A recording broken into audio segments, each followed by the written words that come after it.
बाप सोन बाप तरकी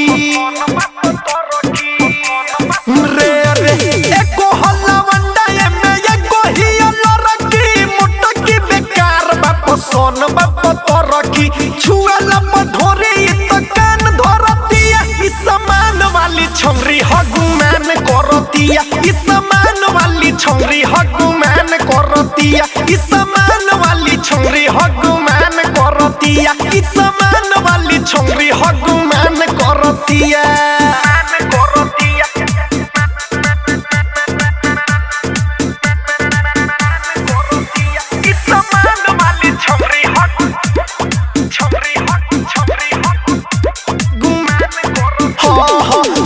ऑपरेटर तो नहीं के समझा दो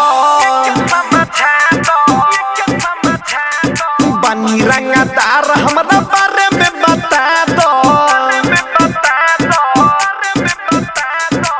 हाँ सुनो ऑपरेटर तो नहीं के समझा दो बनी रंगदार हमरा बारे में बता दो कोहे नीची हो तरी तो यान धरतिया ई समान वाली छौरी हगुमान करतिया ई समान वाली छौरी हगुमान करतिया ई समान वाली छौरी हगुमान करतिया ई समान वाली छौरी हगुमान करतिया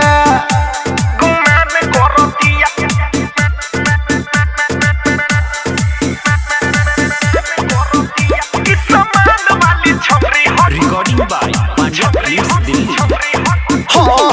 साहटा पया के इनो सोट देता देह में समझो सारा बिल के चलो दूसरे हमें